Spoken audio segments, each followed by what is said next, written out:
السلام علیکم، بسم اللہ الرحمن الرحیم۔ میں نصراللہ پتافی 10ویں کی اردو میں کے لیکچر کے ساتھ حاضر ہوں۔ تو بیٹا یہ سبق جو میں نے کھولا ہوا ہے، آپ کو یہ پہلے آدھا سبق مرزا محمد سعید والا پڑھا چکا ہوں، اب اس دوسرے آدھے حصے کو آج پڑھانے لگا ہوں دوسرے لیکچر میں۔ تو دیکھیں کہ یہاں لکھا ہوا ہے جی، جنگ کے زمانے میں حسن اتفاق سے دلی میں لاہور کے بیشتر ادیب اور شاعر ریڈیو میں یا دوسرے سرکاری محکموں میں جمع ہو گئے تھے۔ پہلی تو بات یہ ہے کہ اس نے لکھا ہے جنگ کے زمانے میں، تو کون سے جنگ کے زمانے میں؟ دنیا میں جنگیں تو بہت زیادہ ہوئی ہیں، تو یہ جو اشارہ ہے یہ دوسری جنگ عظیم کی طرف اشارہ کیا گیا ہے جو 1939 سے 1945 تک جاری رہی تھی۔ تو اس دوسری جنگ عظیم کے زمانے میں کیا بتاتے ہیں کہ حسن اتفاق سے دلی میں لاہور کے بیشتر ادیب اور شاعر ریڈیو میں یا دوسرے سرکاری محکموں میں جمع ہو گئے تھے، کیونکہ اردو زبان کی ترویج کے لیے بھی یہ کام ضروری تھا۔ تو پطرس کی تحریک پر ایک محدود ادبی حلقہ قائم کیا گیا۔ پطرس بخاری، احمد شاہ پطرس بخاری، جو میں نے پچھلے لیکچر میں بتایا تھا، پروفیسر مرزا محمد سعید کے شاگرد تھے اور انگریزی کے پروفیسر تھے، جس میں ڈاکٹر تاثیر، فیض احمد فیض، حامد علی خان، حمید احمد خان، چراغ حسن حسرت، محمود نظامی، غلام عباس، انصار ناصری وغیرہ شریک کیے گئے تھے۔ یہ بڑے بڑے ادیب ہیں، یہ سارے ادیب بھی ہیں، شاعر بھی ہیں ان میں۔ جیسا کہ یہ ڈاکٹر تاثیر ہیں، ان کا پورا نام محمد دین تاثیر تھا، نامور ادیب اور نقاد تھے، اسلامیہ کالج لاہور کے پرنسپل بھی تھے۔ فیض احمد فیض یہ ترقی پسند شاعر بھی تھے اور زیادہ تر درس و تدریس اور صحافت سے وابستہ رہے۔ حامد علی خان کون تھے؟ حامد علی خان رسالہ الحمراء کے بانی اور ایڈیٹر اور اپنا ادیب تھے۔ اس کے بعد حمید احمد خان ہیں۔ حمید احمد خان ادیب اور نقاد تھے، اسلامیہ کالج لاہور کے پرنسپل اور پنجاب یونیورسٹی کے وائس چانسلر بھی رہے۔ چراغ حسن حسرت کون تھے؟ یہ حضرت صحافی، ادیب اور مزاح نگار تھے۔ محمود نظامی ادیب اور براڈ کاسٹر تھے۔ نظرنامہ ان کا بلند پایا سفر نامہ ہے، نظرنامہ کے عنوان سے۔ غلام عباس کا شمار اردو کے بہت اچھے افسانہ نگاروں میں ہوتا ہے، اور انصار ناصری جو تھے وہ ایک ادیب اور براڈ کاسٹر تھے۔ یہ تمام لوگ اس پروگرام میں شامل ہوتے اور ہر مہینے ان کا ایک جلسہ ہوتا تھا، کبھی پطرس کے گھر پر اور کبھی ڈاکٹر تاثیر کے گھر پر۔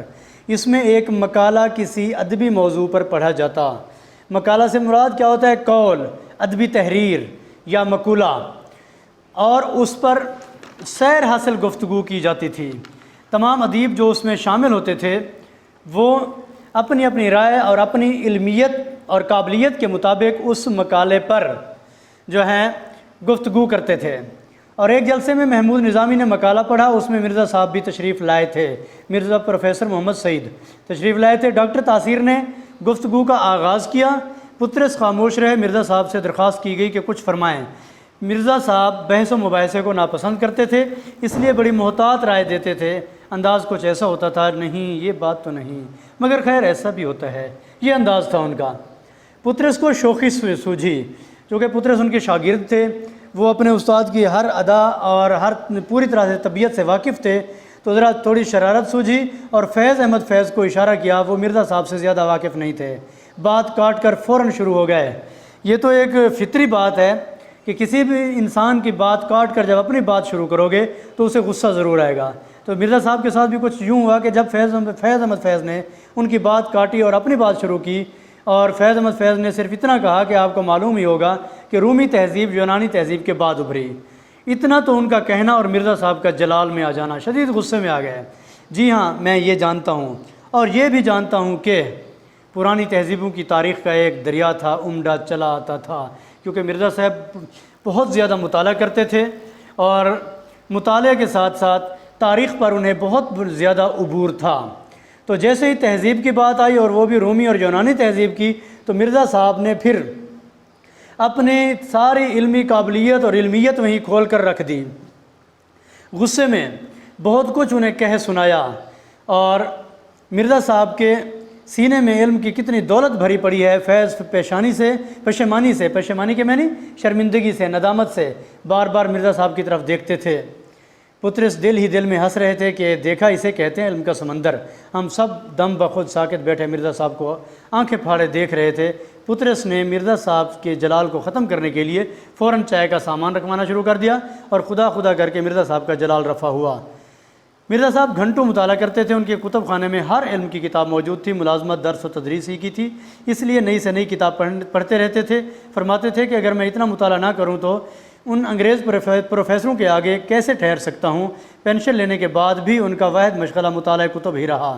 ان کا یہ شغل اب تک جاری تھا، پینشن کا بڑا حصہ کتابیں خریدنے میں صرف کر دیتے تھے۔ یہ تھے ہمارے اسلاف، یہ ان کی باتیں ہیں کہ وہ لوگ اتنا مطالعہ کر کے خاص طور پر انگریز پروفیسروں کو مات دینا چاہتے تھے۔ اور آج کل کے تعلیمی رجحان کو دیکھا جائے تو اپنی نصاب کی کتابیں بھی ہمارے طالب علم نہیں پڑھتے۔ مرزا صاحب کی زندگی بڑی سیدھی سادی تھی، کروفر یا ٹھاٹ باٹ سے کبھی نہیں رہے تھے۔ کروفر یا ٹھاٹ باٹ کے معنی شان و شوکت نہیں تھی، بلکہ انتہائی سادہ زندگی گزارتے تھے۔ گھر کی سواری ہم نے ان کے پاس کبھی نہیں دیکھی۔ معدے کے مریض تھے، پیدل زیادہ چلتے تھے، صبح ٹہلنے ضرور جاتے تھے، رات کو جلدی سو جاتے تھے، کھیل تماشے، سینما، تھیٹر اور کچھ نہیں دیکھتے تھے۔ خدا کے فضل سے گھر کا آرام انہیں میسر تھا۔ ان کی بیگم بھی ادبی ذوق رکھتی تھیں، 2-1 ناول ان کے بھی شائع ہو چکے ہیں۔ اولاد سعادت مند کے معنی فرما بردار، بیوی سلیقہ شیار، پینشن اتنی کہ بڑھاپے میں کسی کی محتاجی نہیں، کھانا سادہ، لباس سادہ، رہن سہن سادہ، پھر احتیاج ہو تو کس بات کی؟ احتیاج ضرورت، محتاجی کسی بات کی نہیں تھی۔ قلب مطمئنہ کی دولت سے مالا مال تھے۔ قلب مطمئنہ، پرسکون دل، جیسا کہ اللہ تعالیٰ نے قرآن مجید میں بھی فرمایا ہے، الا بذکر اللہ تطمئن القلوب، کہ دلوں کا اطمینان تو اللہ تعالیٰ کے ذکر سے ہے۔ اور یہ مرزا صاحب بھی ہمیشہ اللہ تعالیٰ کی ذات پر بے انتہا بھروسہ رکھتے تھے، اسی لیے قلب مطمئنہ کی دولت سے مالا مال تھے۔ ریڈیو پاکستان کراچی سے 12 سال پہلے ایک پروگرام دانشکدہ شروع کیا گیا۔ دانشکدہ کے معنی علم و حکمت کا گھر، پروگرام کا نام تھا دانشکدہ، جس میں 4 دانشور بلائے جاتے تھے اور سننے والوں کے سوالوں کے جواب فی البدیہہ دیا کرتے تھے۔ فی البدیہہ کے معنی کیا ہوتے ہیں؟ بے ساختہ، فوراً جواب سوچے بغیر، فوراً ایسا جواب جو بالکل صحیح ہو، اسے فی البدیہہ کہتے ہیں۔ میں میرے سوالات کی خدمت انجام دیتا تھا، میرے سوالات کا انچارج۔ میں نے سوچا کہ مرزا صاحب اگر اس پروگرام میں شرکت فرمانا منظور کر لیں تو اس پروگرام کو 4 چاند لگ جائیں گے۔ 4 چاند لگ جانے کے معنی عزت بڑھ جائے گی۔ چنانچہ میں مرزا صاحب کی خدمت میں حاضر ہوا، عرض مدعا سن کر متبسم ہوئے۔ عرض مدعا، میرا مطلب سنا، آنے کی وجہ سنی اور سن کر متبسم ہوئے، مسکرائے اور فرمایا، آدمی شہرت کے لیے کوئی کام کرتا ہے یا دولت کے لیے؟ مجھے نہ اس کی ضرورت ہے نہ اس کی ضرورت ہے۔ میں نے قدری کر لی۔ قدری کے معنی اصرار کرنا، بار بار کسی کام کے لیے ضد کرنا، اسے کہتے ہیں قدری کرنا۔ مرزا صاحب ٹس سے مس نہ ہوئے، ٹس سے مس، کوئی اثر نہ ہوا ان پر میری منت سماجت کا بھی۔ مرزا صاحب بہت قاعدے کرینے کے آدمی تھے، بڑے سلیقہ مند تھے، جو کہہ دیتے اس سے نہ پھرتے۔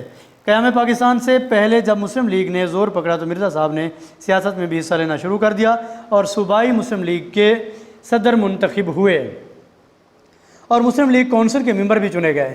کراچی یونیورسٹی قائم ہوئی تو اس کے مشیر مقرر ہوئے اور جب پاکستانی ادیبوں کا گلڈ 1959 میں بنایا گیا تو مرزا صاحب ہی نے اس کے پہلے اجلاس کی صدارت فرمائی۔ یہ ادیبوں کا گلڈ کے کیا مطلب ہے؟ یہ گلڈ ہم پیشہ لوگوں کی انجمن یا ادیبوں کی محفل۔ مرزا صاحب بظاہر علیل نہیں معلوم ہوتے تھے۔ علیل کے معنی بیمار معلوم نہیں ہوتے تھے۔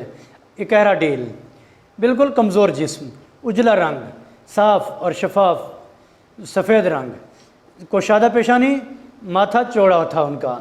یہ مرزا صاحب کا ذرا حلیہ بیان کیا جا رہا ہے۔ گھنی بھووں کے سائے میں بڑی بڑی روشن آنکھیں، بھویں گھنی اور آنکھیں بڑی بڑی گول روشن، رخساروں کی ہڈیاں ابھری ہوئیں، کمزور ہونے کی وجہ سے رخساروں کی ہڈیاں ابھری ہوئی محسوس ہوتی تھی۔ کترواں مونچھیں کٹی ہوئی ہوتی تھیں۔ ہنستے تو سامنے کے 2-4 دانت ٹوٹے ہوئے نظر آتے مگر برے نہ لگتے تھے۔ داڑھی منڈی ہوئی، شیو کرتے تھے۔ دھان پان سے آدمی تھے، اور دھان پان سے آدمی سے مراد بالکل لاغر اور دبلا پتلا جسم تھا۔ سن 30 لکھا ہوا ہے، دیکھیں اس سے مراد 1930 ہے۔ 1930 میں جب میں نے انہیں پہلی دفعہ دیکھا تو ان کی عمر 44-45 سال کی تھی، اور 1962 میں جب وہ 76 سال کے تھے تب بھی وہ ویسے کے ویسے ہی تھے۔ انہیں زمانے کا شکوہ یا صحت کی شکایت کرتے کبھی نہیں دیکھا یا نہ سنا۔ ہنس کر باتیں کرتے رہتے تھے۔ سنا ہے کہ دلی کے جن 2-4 نوجوانوں نے سب سے پہلے سوٹ پہننا شروع کیا ان میں سب سے نفیس سوٹ مرزا صاحب ہی کا ہوتا تھا، کیونکہ امیر کبیر گھر سے تعلق رکھتے تھے تو لباس بھی بہت اچھا اور عمدہ تھا، بلکہ وزادار آدمی تھے۔ مگر میں نے پچھلے 32 سال میں انہیں ہمیشہ شیروانی ہی پہنے دیکھا، انگریزی ان کا اوڑھنا بچھونا، اس سے مراد ان کی عادت تھی، کیونکہ انگریزی تعلیم حاصل کی تھی، ایم اے انگریزی ادبیات میں ڈگری تھی ان کے پاس، تو ظاہر ہے انگریزی میں ماہر تھے، مہارت رکھتے تھے۔ مگر جو کچھ انگریزی تعلیم حاصل کی وہ روب گانٹھنے کے لیے نہیں تھی، کسی کو مرعوب نہیں کرتے تھے، بلکہ کبھی انگریزی میں بات نہیں کرتے تھے، اور ان کی گفتگو میں انگریزی کے الفاظ بالکل نہیں آنے پاتے تھے۔ جب بھی کسی سے گفتگو کرتے تو خالص اردو زبان میں گفتگو کیا کرتے تھے۔ 40 سال کی عمر کے بعد ہی ان کے دونوں ہاتھوں میں راشا آ گیا تھا۔ راشا ایسی بیماری جس میں ہاتھ کانپتے ہیں، اس لیے لکھنے میں انہیں زحمت ہوتی تھی۔ خوش اخلاق اور خوش مزاج آدمی تھے، مگر زیادہ دوست بنانے کے قائل نہیں تھے۔ آپ بھلے اور اپنا گھر بھلا۔ موت برحق ہے، موت تو سچ ہے، ہر کسی کو آنی ہے، مگر کیا کہتا ہے مصنف کہ مرنا سب کو ہے، مگر مرنے میں فرق ہوتا ہے۔ مرزا صاحب نے خاصی عمر پائی، مگر ان کی وفات کا صدمہ اس لیے زیادہ ہے کہ ایسے قابل، ایسے شریف اور ایسے وزادار لوگ زمانہ اب پیدا نہیں کرے گا۔ افسوس کہ پروفیسر مرزا محمد سعید اب وہاں ہیں جہاں ہماری نیک آرزوئیں رہتی ہیں۔ نیک آرزوئیں سے مراد کہ ہر انسان کی خواہش ہے کہ اسے اللہ تعالیٰ بہترین صلہ دے اور اسے جنت الفردوس میں اعلیٰ مقام عطا فرمائے۔ تو ہماری نیک آرزو بھی مرزا صاحب کے لیے یہی ہے کہ اللہ تعالیٰ انہیں جنت میں اعلیٰ مقام عطا فرمائے۔ ایسی جامع العلوم ہستی، جامع العلوم کا مطلب کیا ہوتا ہے؟ جامع العلوم کا مطلب تمام علوم کا مجموعہ، کہ ایسا انسان جس کے سینے میں علم کی دولت بھری پڑی ہو۔ اس ہستی سے محروم ہونے کا ہمیں جتنا بھی غم ہو کم ہے۔ اب کہاں لوگ اس طبیعت کے اور ایسے مزاج اور ایسی طبیعت کے لوگ اب اس دنیا میں نہیں ملتے۔